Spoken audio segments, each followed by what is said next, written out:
Ho ampitomboina ho aminareo hatrany havana ny fahasoavana avy amin'Andriamanitra iray sy Jesoa Kristy Tompontsika. Amen. Hivavaka isika. Isaky ny voamfo izay miatrika ny tontolo andro dia misaotra anao Andriamanitra, mitery anao, mankalaza anao ary mametraka ny fiainanao eo am-pelantananao.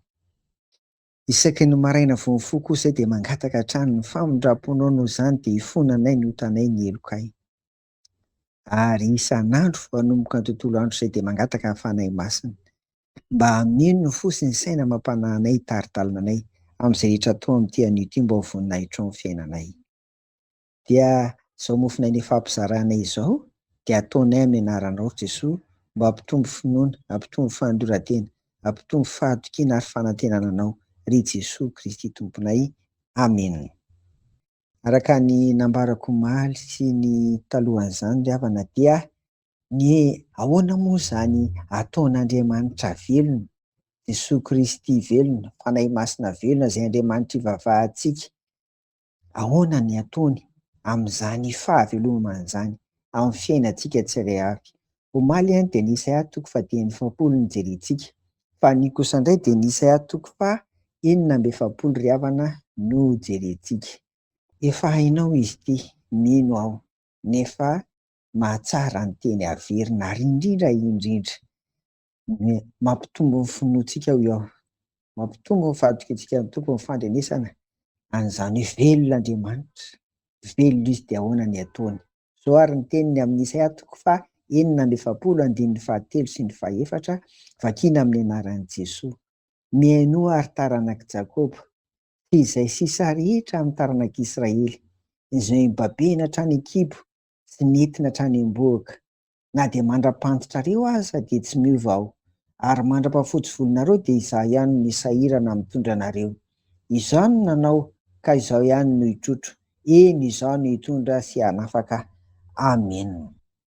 Ho aho manokana dia resy lahatra satria Andriamanitra miteny amin'ny taranak'i Jakoba, amin'ireo sisa amin'ny Israely dia ny vahoakany izany. Isika koa nanomboka teo amin'ny fahavitan'ny batisa amin'ny anaran'ny Ray sy ny Zanaka ary ny fanahy masina, ary mainka moa fa tonga mpandray fanasan'ny Tompo isika dia mietefa amintsika izao tenin'Andriamanitra izao.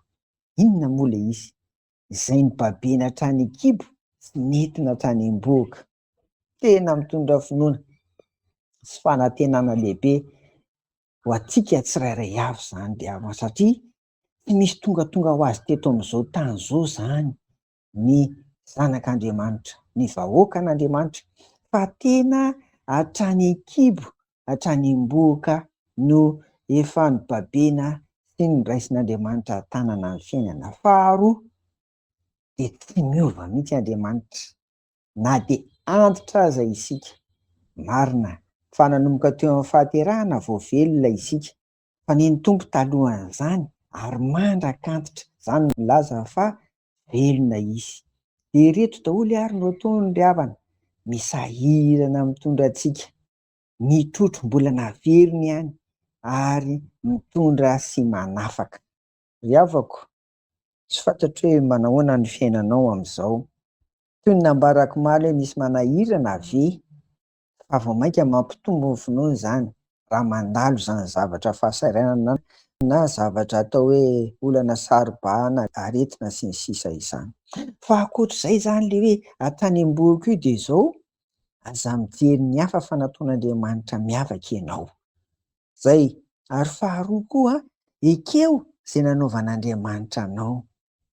Noho izany dia karakarao tsara ny vatanao, aza simbana amin'ny zavatry ny tany, ohatra ny zava-mamamo sy mahadomeny, ohatra ny fijangajangana, fa reny ilay ota miatra amin'ny tena hoy ny soratra masina, ohatra aiza ny tany saiko izany. Fa aza simbana ny tenantsika ry havana, fa efa hatrany am-boaka tsika nefa nikarakarain'Andriamanitra. Noho izany dia ampatsahivina ry eto fa tsy miova Andriamanitra. Koa raha misy ny olana, aza monimony, aza manome tsiny ny Tompo, fa fantany ianao ary fantany tsara. Koa dia mahereza fa hoy izy, izao ny hitondra sy hanafaka Isaia 9:7 ny 1:4 tapany farany. Amen. Vavaka isika. Misaotra anao zay ry Andriamanitra rainay amin'ny anaran'i Jesosy fa manana anao. Noho izany de azonay antoka ny fiainanay rehetra fa tsy tonga ho azy teto amin'ity tany ity izahay fa tena avy aminao. Ary zao toe-batanay zao momba anay tsirairay avy zao de fantatray tsara. Koa enga mba ho tanteraka aminay ny fanafahanao ary tena ho hitanay zany fitondranao tsara eo amin'ny fiainanay tsirairay avy zany dia amin'ny anaranao Jesosy nanaovanay an'izany vavaka izany. Amen. Ho aminareo ary ny fiadanan'i Jesosy. Amen.